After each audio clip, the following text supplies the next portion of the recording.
আসসালামু আলাইকুম। সবাই কেমন আছেন? দেশ ও দেশের বাহিরে যে যেখান থেকে আমার ভিডিওটা দেখছেন সবাইকে জানাই বিথি রান্নাঘরে স্বাগত।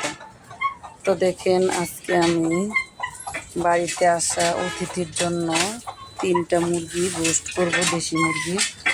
তো মুরগিগুলো কিন্তু আমার ধরাটা খুবই কষ্ট হইতাছে। তো আমি সকাল সকালে কিন্তু চলে আসছি মুরগিগুলো ধরার জন্য। তো রাতের বেলা মূলত আমি মুরগি আটকিয়ে রাখি। তো সত্যি আমার রাতে খেয়াল ছিল না। তো আজকে খুব ভোরবেলা আমি মুরগিগুলো ছেড়ে দিয়েছি, আর ছেড়ে দিয়েই মনে হয়েছে যে আজকে মেহমান আসবে, দেশি মুরগি আটকানোর দরকার। তারপর অনেক কষ্ট করে চাল দিয়ে আমি এখানে 3টা মুরগি ধরে নিয়েছি। প্রায় 1 থেকে 1.5 ঘন্টা সময় লেগে গেছে। তো এটাই আপনাদের মাঝে শেয়ার করলাম যে মুরগিটা ধরতে অনেকটা কষ্ট হয়েছে, কিন্তু অনেকটা অন্ধকার, কিন্তু ভোরবেলা এই কাজটা করতে হয়েছে। তো ছোট বাচ্চাটা গিয়ে কিন্তু পরে থাপ দিয়ে যেমনি প্রসেস করে ধরে নিয়েছে। তো যাই হোক, ওই কিলো লং হয়ে যাবে আর দেখালাম না কাটা কোটা জবাই করা। তো ডাইরেক্ট আমি রান্নায় চলে আসছি। প্রথমে তেজপাতা গরম মশলা দিয়ে তেলের মধ্যে কষিয়ে তারপর দিয়ে দিলাম পেঁয়াজটা। তো এখন পেঁয়াজ ভালো করে ভেজে তারপর অন্য উপকরণ দিব। তো একে একে কীভাবে ঘরোয়া মশলা দিয়ে আমি দেশি মুরগি রোস্ট করি সেটাই আপনাদের মাঝে শেয়ার করব। তো সেটা দেখতে হলে কিন্তু বিথি রান্নাঘরের সাথে থাকুন ও দেখতে থাকুন। তো দেখেন, আমি মুরগিগুলো কিন্তু আবারও একটা ধোয়া দিয়ে নিতেছি, যেহেতু অন্যজনের হাতে ধোয়াইছি। তো কেমন জানি হয়েছে, সামান্য একটু রক্তের পানি দেখা গেছে। তো ভাবতেছি মশলাটা ওদিকে কষাতে দিয়ে এদিকে আমি আরেকবার মুরগিটা ভালো করে ধুয়ে নেই।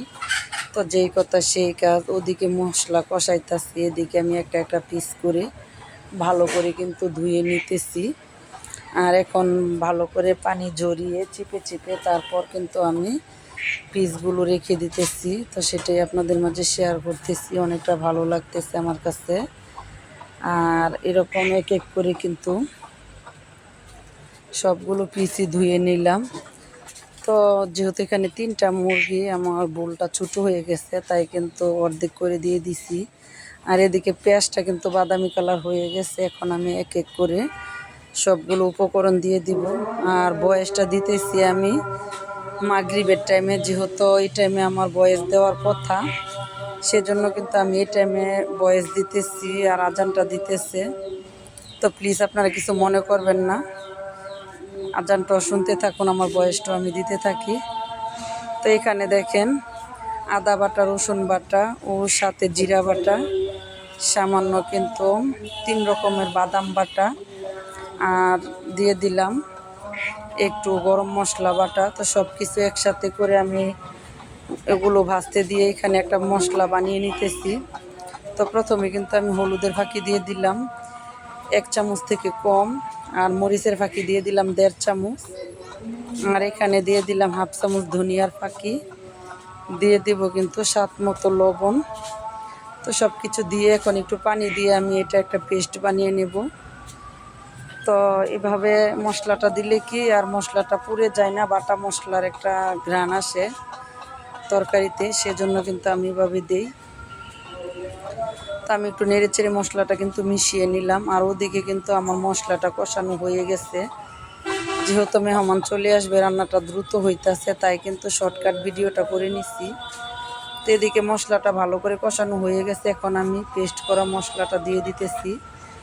এবার একটু ভালো করে কষিয়ে নিব, যতক্ষণ পর্যন্ত না মশলার গা থেকে তেল ছেড়ে দিবে, ততক্ষণ পর্যন্ত আমি মশলাটাকে ভালো করে ভাজতে থাকবো। তো দেখেন, একটু নেড়ে চেড়ে কিন্তু আমি প্রায় 3 মিনিটের মতো মশলাটা ভেজে নিয়েছি।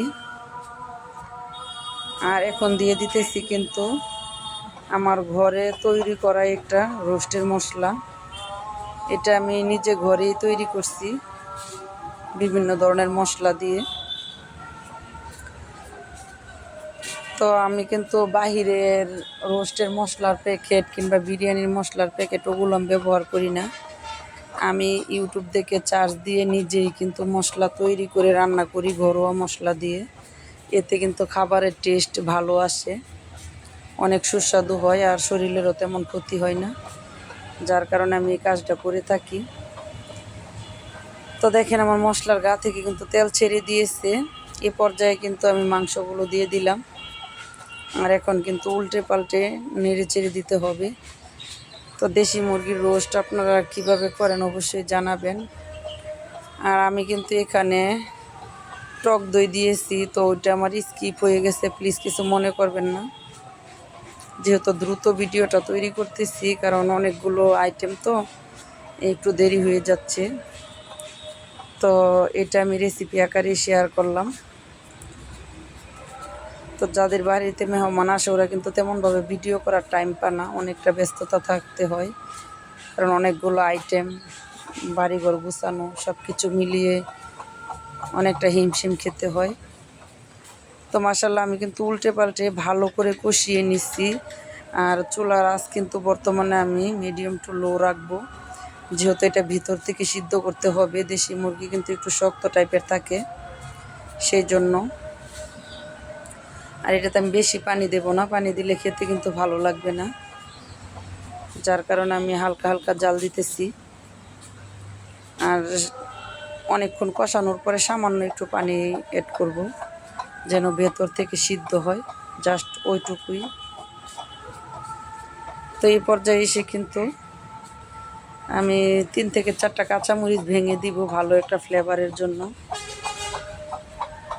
আপনারা চাইলে কিন্তু এই মরিচটা আরও আগেও দিতে পারেন। তো দেখেন মাশাআল্লাহ আমার তরকারির কালারটা কেমন হয়েছে। তো শুধু কিন্তু হালকা মাখো মাখো আছে, যেহেতু এটা দেশি মুরগির রোস্ট, সেজন্য এরকম একটু মাখো মাখো ঝোল রাখতে হবে। একদম শুকনো হয়ে গেলে কিন্তু খাওয়া যাবে না। তো সেজন্য আমি একটু গা মাখা রেখে দিয়েছি। আপনারা চাইলে আরও শুকিয়ে নিতে পারেন, কিংবা আর একটু ঝোল রাখতে পারেন, এটা যার যার রুচি। তো এক এক করে আমি এখন রোস্টগুলো কিন্তু বুলের মধ্যে বেড়ে নিব। তো যেহেতু 3টা মুরগির রোস্ট, তাই কিন্তু আমি একটা ভুলে বেড়ে নিতেছি, কারণ এখন বাটি পেলায় বাড়া যাবে না। আর আজকে কিন্তু আমি এটার খাবারের পরিবেশন দেখাবো না, যেহেতু এটা মেহমানকে খেতে দিব। মেহমানের খাবারের সময় ভিডিও করতে আমার যেন কেমন অস্বস্তি মনে হয়, এটা আসলে আমার করা হয় না, লজ্জা লাগে, যার কারণে আমি এখনই কিন্তু পরিবেশটা দেখাইতাছি। তো ভিডিও দেখতে দেখতে যারা এই পর্যায়ে চলে আসছেন, এখনও যারা একটা লাইক দেন নাই, প্লিজ একটি লাইক দিয়ে বিথি রান্নাঘরের পাশে থাকুন। নতুন হলে আইডিটা সাবস্ক্রাইব করার অনুরোধ রইল, পাশে থাকা বেল আইকনটা অন করে দিবেন, এতে করে আমি যখনই ভিডিও সারি আপনাদের কাছে নোটিফিকেশন চলে গেলে দেখে দিবেন। তো আজ কিন্তু বিদায় নেওয়ার পালা, আমি আর কথা বাড়াচ্ছি না। আল্লাহ হাফেজ।